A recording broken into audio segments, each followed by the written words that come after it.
Jeanne Hersch, parmi les très nombreuses figures de la philosophie, parmi les très nombreux philosophes qu'on pourrait évoquer, vient immédiatement à la pensée Socrate, parce qu'il est évidemment très connu, mais pour quelle raison est-il très connu? Moi, je crois que l'une des raisons pour lesquelles il a cette gloire extraordinaire, presque de représenter la philosophie comme telle, c'est que il en est mort. On peut dire que Socrate est mort de la philosophie. La philosophie l'a tué. Il a été condamné à mort alors que tout le monde reconnaissait le haut degré de sa vertu et de sa lucidité philosophique, justement, ce qui est autre chose encore que la vertu. Et je pense que c'est le contraste entre son sort et sa présence qui a été décisif là-dedans. Quand on lit Platon, quand on lit les discours, la présence de Socrate a quelque chose de tellement irréfutable, de tellement maintenant présent. Et j'insiste sur ce maintenant présent. Parce que maintenant présent, ce sont les mots mêmes de la liberté. Alors, il faut quand même rappeler qu'on est en Grèce, on est au 5e siècle avant Jésus-Christ, et ce Socrate a quelque chose de tout à fait particulier. Il se promène dans Athènes, accompagné de ses disciples, et contrairement à beaucoup d'autres philosophes, il n'a jamais écrit. Oui, c'est vrai. C'est vrai. Ben, comment tout ça se passe? Il n'a pas écrit, voilà. Oui, mais... Et pourquoi est-ce qu'il n'a pas écrit? Il n'a pas écrit parce que l'écrit avait pour lui quelque chose de figé qui contredisait l'essence de ce qu'il appelait philosophie. Je crois qu'en effet, vous avez bien raison de mettre l'accent sur ce caractère oral et présent du personnage de Socrate. Parce que, je vous l'ai dit, la liberté, c'est le centre de toute l'affaire en philosophie. Et si la liberté est le centre de toute l'affaire, c'est qu'il est au présent. La liberté, elle est au présent. Elle n'est pas avant, elle n'est pas après, elle n'est pas plus tôt, elle n'est pas plus tard, elle est maintenant. Vous êtes libre maintenant ou vous ne le serez jamais, ou vous ne l'avez jamais été. Bien des gens en ont souffert, et ça a beaucoup été analysé à l'époque moderne, cette impossibilité d'agir, d'être dans son présent. Eh bien, je crois que Socrate est le plus présent des philosophes. Celui qui était le plus profondément attaché à cette littéralité du moment présent, qui est non pas le symbole, mais la présence même de la liberté humaine sur Terre. On ne peut pas être libre hier, on ne peut pas être libre demain, on ne peut être libre que maintenant. Il y a plein de gens qui sont prêts à accomplir des actes tout à fait phénoménaux demain, après-midi, hier. Mais chez Socrate, c'est maintenant. C'est cette fois-ci. Et ça a quelque chose qui s'est gravé dans l'esprit des gens. Alors la figure de Socrate, c'est le philosophe laid par opposition au très beau Platon. C'est le philosophe qui n'écrit pas par rapport toujours aux autres et en particulier à son disciple Platon qui consigne dans le Phédon la mort de Socrate. Mais Socrate, c'est aussi tout un art de l'accouchement de la pensée de l'autre, cette fameuse maïeutique. Est-ce que vous pouvez nous expliquer un petit peu de quoi il s'agit? Ben oui, je crois que c'est assez facile une fois qu'on a compris ce que c'est que la liberté. La maïeutique, c'est l'accouchement. L'accouchement de quoi? D'un acte libre, de l'existence humaine dans ce qu'elle a de plus actif, de plus décrété du dedans, de l'intimité de l'être. Et par conséquent, c'est ça à quoi Socrate tenait avant tout.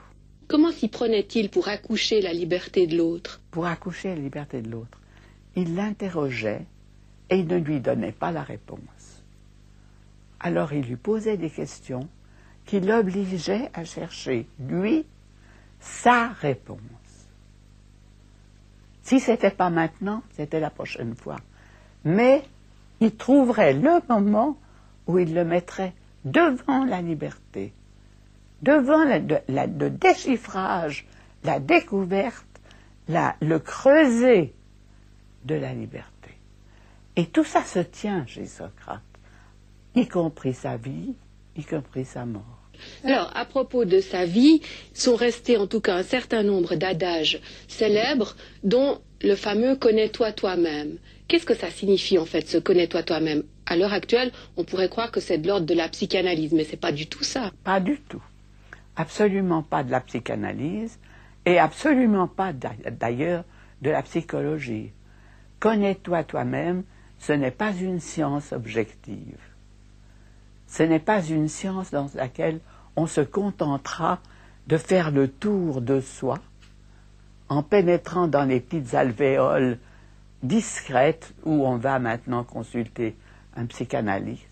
C'est pas du tout ça. Connais-toi toi-même, ça veut dire saisis le point d'origine de ta liberté, le point d'où jaillit ta liberté. Saisis ce point-là et empare-toi de ce point-là, parce que c'est ce point-là qui te fait homme. Alors, Socrate, au terme de ce « connais-toi toi-même », déclare de manière assez paradoxale « Je sais une chose, c'est que je ne sais rien ». Qu'est-ce qu'il veut dire par là? Qu'est-ce qu'il veut dire par là? Je vais vous dire, je crois. Ça veut dire qu'à ses yeux, quand on sait ce que c'est que savoir ce qu'est une liberté humaine, on sait qu'on ne sait rien. Parce que tout ce qu'on sait en dehors de ça, ce sont des contenus. Ce sont des points de doctrine. Je sais que je suis ceci et cela. Je sais que j'ai appris ceci et cela. Je sais que j'ai compris ceci et cela. Tout ça, c'est pas moi. Tandis que il y a un dépouillement essentiel par lequel on rejette cela, et par le dépouillement, parce que c'est paradoxal de nouveau, par le dépouillement, on rejette ça dans les marges et on recherche le cœur de la liberté, qui est donc l'essentiel. Alors, j'aimerais qu'on revienne quand même sur cette mort de Socrate. Vous dites Socrate a payé de sa vie le prix de sa philosophie. Et c'est vrai. Mais de quoi a-t-il été accusé et pourquoi? Oui, alors, naturellement, chez Platon, on trouve de nouveau un reflet de ce qui se passe dans les États. Dans les États grecs?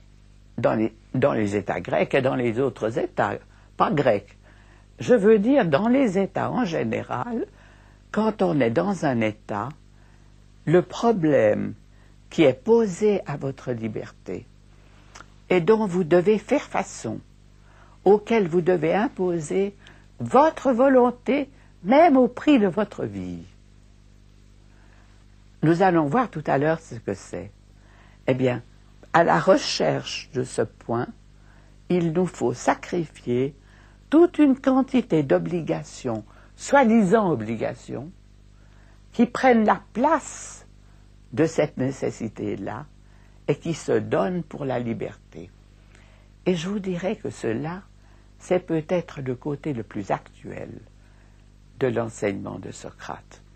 Parce que, ouvrez un journal, vous trouvez plein de bons hommes qui signent des articles dans lesquels ils vous expliquent quelle est votre liberté aujourd'hui.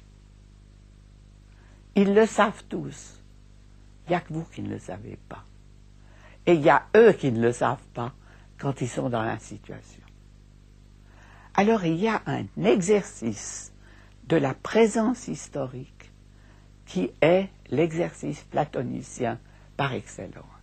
Alors, Socrate condamné parce qu'il est accusé de corrompre la jeunesse. Alors, il est accusé de corrompre la jeunesse parce qu'il passe son temps à repousser, à refouler les certitudes que l'on cherche à donner à la jeunesse et dont la jeunesse pourrait se contenter.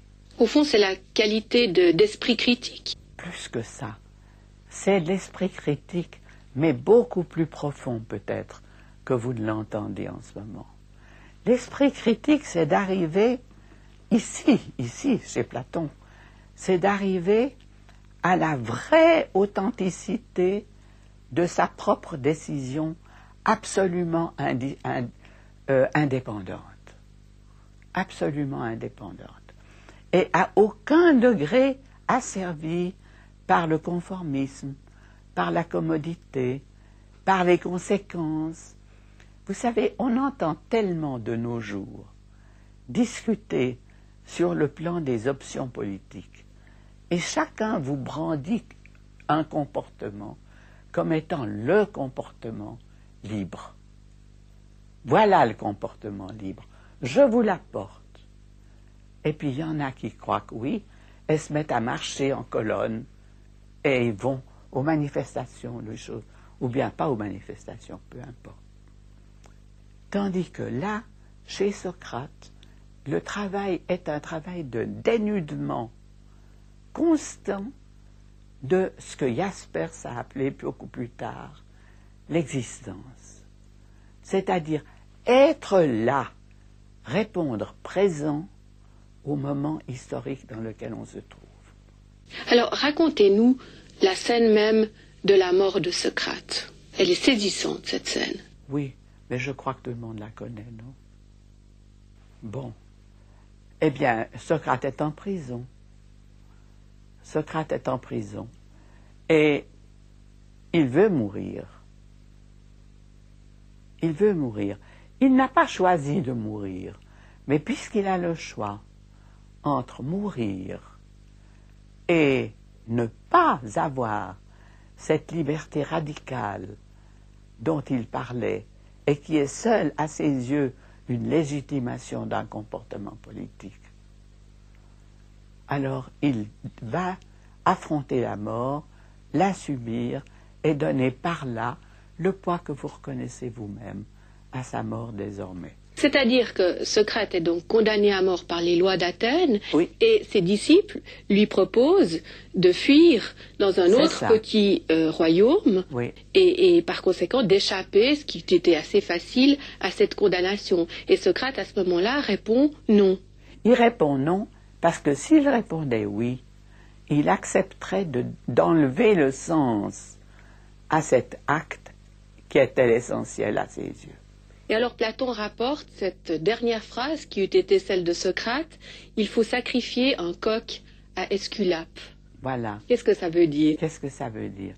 Ça veut dire que contrairement à ce que la plupart des gens penseraient, ce n'est pas que j'ai un grief contre les dieux, mais au contraire, c'est une bénédiction que cela m'a été donné avec ma mort, parce que comme ça ma mort a tout son sens et toute son efficacité. Socrate, c'est celui par qui on illustre au fond le plus fondamentalement l'idée que le processus de la pensée est vraiment formateur de l'âme. On peut le dire comme ça. On peut le dire comme ça. Que le processus de la pensée est vraiment formateur de l'âme. Mais je trouve que c'est trop peu dire. Je dirais quelque chose de plus. Le processus de la pensée est lui-même la construction de l'être humain. Il y a une façon d'engendrer l'être humain. La mort de Socrate construit l'être humain pour l'éternité. Comment, au fond, est-ce que se fait dans la philosophie, et dans la philosophie socratique en particulier, le rapport entre vivre et vivre selon le bien? Pourquoi voyez-vous une difficulté à ce lien? Mais je dirais que c'est le point même dont nous avons parlé. C'est le point même dont nous avons parlé. C'est-à-dire que vivre complètement jusqu'à la racine la condition d'être conscient, c'est-à-dire la condition de Socrate ou d'un homme en général. Vivre la condition d'un être conscient, c'est nécessairement prendre position pour ou contre, et plus souvent contre que pour, la condition de vie humaine. C'est pour ça qu'il a dû mourir. Est-ce que ça veut dire que toute philosophie comporte nécessairement une morale? Oui, absolument. Je dirais oui, absolument. Comporte nécessairement une morale, non pas dans ce sens que ça énonce nécessairement un catéchisme moral, mais dans ce sens que du fait que ces philosophies, ça prend position jusqu'à la mort. Et là, il n'y a pas d'arrêt. Il n'y a pas de grand arrêt entre la portée et l'événement. Vous avez écrit une fois que les philosophes ont tant écrit parce qu'ils n'arrivaient pas à dire ce qu'ils voulaient dire. Parfaitement. Or là, on a l'exemple de justement quelqu'un qui n'écrit pas. Et pourquoi les autres ont-ils eu tant de difficultés à dire ce qu'ils avaient à dire? Eh bien, ils ont essayé de dire, beaucoup d'entre eux, et ils n'ont pas réussi complètement. Et c'est resté, comme beaucoup des choses humaines, vous savez que la liberté humaine et toutes les choses humaines, quand on les prend à la rigueur, comme Platon l'a pris dans l'histoire que vous avez racontée, quand on prend ces choses à la rigueur, on arrive rarement à les dire jusqu'à la fin. Alors ça reste ébauché. Et c'est pourquoi la philosophie a tellement de bouquins dans les bibliothèques. Il n'y aurait pas autant de bouquins dans les bibliothèques, si la philosophie aboutissait à ce à quoi elle veut aboutir. Alors, parmi les choses également curieuses, dans tous ces bouquins que vous évoquez, il y a des bouquins, enfin, il y a des philosophies qui vont dans le sens de construire un système, et il y en a d'autres qui, à l'inverse, essayent, au contraire, non pas de déconstruire le système, mais de contourner la possibilité même du système. C'est vrai. C'est-à-dire que les premiers dont vous parliez, un exemple serait Hegel, par exemple, qui s'est mis tout entier en système. Eh bien, pour lui, le système était en quelque sorte l'exemple, mais il est aussi grandiose à sa manière. C'est que plus l'exemple devient systématique et devient grandiose, et plus ça peut avoir de portée, et aussi de danger, et aussi de mensonge. Mais de l'autre côté, celui qui veut arriver à la nullité de la présence humaine existentielle, de l'engagement de la vérité pour la vérité, alors ça donne l'autre pôle, le pôle socratique. Et ce qui est merveilleux, je trouve, c'est qu'il y ait les deux. Alors j'aimerais bien qu'on approfondisse ça un petit peu. C'est d'un côté l'échec, mettre en scène l'échec même du système, et ça c'est une certaine catégorie de philosophie, et puis les philosophies systématiques. Et tous les autres qui sont intermédiaires ont l'air moins intéressants, mais pour nous c'est très intéressant, parce que c'est notre condition humaine. Alors ces systèmes tendent à systématiser le monde, précisément. Mais ça veut dire quoi, mettre le monde en système, en termes de philosophie? Alors, ça veut dire qu'on ne se contente pas d'un à peu près qui permettra éventuellement d'atteindre la fin du siècle, disons. Hein, on ne parlerait pas de la fin du siècle maintenant, parce qu'on vient d'en commenter un, mais bon. Alors, on commence, on cherche à comment on pourrait mettre en question ce qui existe actuellement pour préparer du nouveau.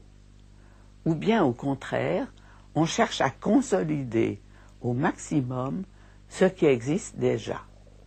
Et alors, l'homme a affaire à son histoire et n'a jamais fini d'avoir affaire à son histoire. J'aimerais qu'on en vienne un tout petit instant au rôle du doute. C'est un ferment extrêmement puissant de la philosophie, même si le doute n'a jamais fourni de grands systèmes. Le doute est capital dans la philosophie. Il faut savoir douter pour faire de la philosophie. C'est certain, absolument. Mais en même temps, le doute, on doute pourquoi? Par rapport à la certitude. C'est parce qu'on a le sens de la certitude qu'on doute. Autrement, le doute n'a pas de sens. Vous pensez qu'aujourd'hui encore, on peut être tenté de mettre en forme une pensée systématique? Ah, mais non seulement je pense, mais vous avez de grands pays qui sont organisés comme ça. Mais pas en termes de philosophie. Bien sûr, ça dépend ce que vous appelez philosophie. Mais par exemple, le marxisme russe était un grand, vaste système hegelien, sorti de Hegel, inspiré de Hegel. Sauf que tout a capoté. Tout a capoté, ça dépend des avis, comme vous savez.